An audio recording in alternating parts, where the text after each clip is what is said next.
Hi everybody, Adriana Tarot here with Best Life Realty again. So today, guys, I'm going to share with you guys another tip for any realtors out there, new realtors, some people thinking of becoming realtors. So now that it's, of course, the new year, first thing people talk about when the new year starts coming is taxes, right? So if you have already been employed, you know this, that as a realtor, you generally file your taxes as self-employed or an independent contractor, which means you get lots of write-offs, right? Now, you also know if you've been a realtor for a while, a lot of us tend to slack off sometimes when it comes to expenses, and then we're shocked when at the beginning of the year it takes us a month or two to sift through all our receipts and figure out which ones are business, which ones were personal, and try to sort through the mess. So here is my tip for any upcoming realtors or new realtors that are just getting started. Don't do that to yourself. Get a better hold of your finances and get a better hold of tracking your finances. There's absolutely no reason with all the tools that are out there, whether free or low cost, that you should be struggling to get your finances together. For example, if you are strapped for cash and don't have a lot of money, and if you're tracking your mileage, there's this cool app that I use called Mile IQ. It's like $6 a month, guys, and it tracks your drives. Anytime you're driving, it tracks. And at the end of the day, you can track and you can swipe left or swipe right what type of drive that was. If it was for business, if it was personal, you can even add in there your notes of what specific property it was or what client it was showing for. So you can track your mileage that way a lot easier. And here's the cool thing. Every month, it'll send you a report to your email of all the miles that you've driven and if they've been personal or if they have been for business. So it makes it a lot easier to track. As far as your expenses, there's another really cool app that you can use too. So I personally like QuickBooks. Now you can get the desktop version and have it just download your bank feeds. Or if you don't use your desktop very much and you prefer to just do things on the go, they also have QuickBooks Self-Employed. Guys, it's under $10 a month to get QuickBooks Self-Employed. I think they may even have a sale going right now where they give you like the first 3 months for like half off. The cool thing about it is you can sync it again to your bank account.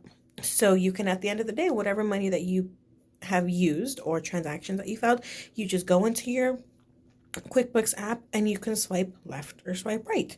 And you can just say, this was a business expense. This was a personal expense. The neat thing about the mobile app, if you do QuickBooks Self-Employed, is it comes with a mobile app that can go either on your iPhone, your Android phone, whatever it is, and it links to it. Cool thing is though, if you maybe don't remember what it was for you and you have your receipts, you can also snap a picture of your receipt using the app and it'll save it for you. And it'll put in the transaction of what it was for, where you shopped at, the date, all that neat stuff, and you can again separate it. That way, when it comes time to the end of the year, and you have to sort through your taxes and take them out to your accountant, all those will already be sorted for you. And you're not going to have to take the next 3 months at the beginning of the year sorting through all your expenses when it comes to tax time, because guys, it sucks and you would be a lot better off and you stress out a lot less if you get in the habit of doing it on a regular basis. So either every day or every week, sit down, take a look at your bank transactions and sort them out. Make sure you have all your receipts. Were they personal? Were they business? Make sure you do a better job of sorting those. Another tip I have for you guys that goes along with your finances is budget. Budget is your best friend. Figure out how much expenses you need on a personal basis to pay your normal house bills, and figure out how much you need for your business. Now, what I recommend is keeping at least 3 to, if you can, 6 months of both your personal and business expenses in your bank account. I prefer to have my bank account separately for my business just because it makes it easier for me and I'm not commingling my funds. For tax purposes, it's also going to be a lot easier on you if you do that.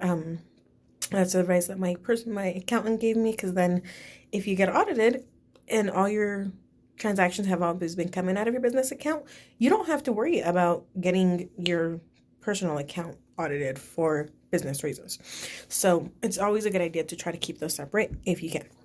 Now, of course, definitely talk to your accountant. They may have a different recommendation depending on your particular situation, but it works better for me to have a different bank account just because it helps me keep my transactions separate, and then I'm not as confused. So also, when it comes to your budget, like I said, I recommend having 3 to 6 months of expenses in your personal account and 3 to 6 months of expenses in your business account. The reason being for that, guys, is we know with the real estate market, at any moment you could have 1 month that you have 3 transactions that close and then not have a transaction that closes for the next 6 months. But you still want to be able to function and run your business and pay your bills for your business during those 3 to 6 months.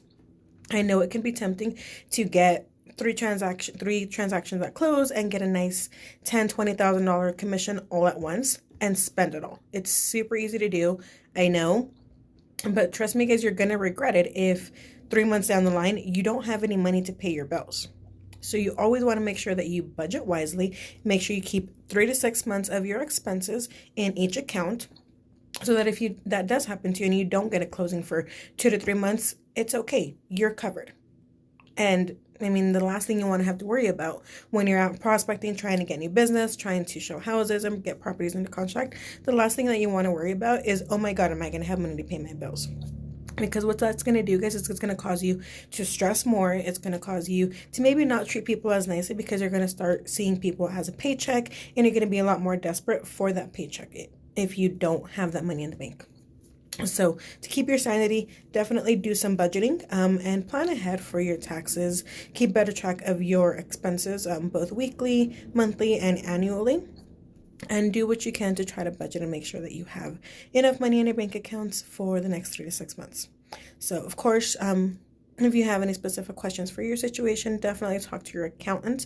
I strongly encourage people talking to an accountant, because they know the laws, they know the regulations, they know which types of expenses we can count as personal and which we can't count, and which we can count as business expenses and which we can't. So definitely take their advice.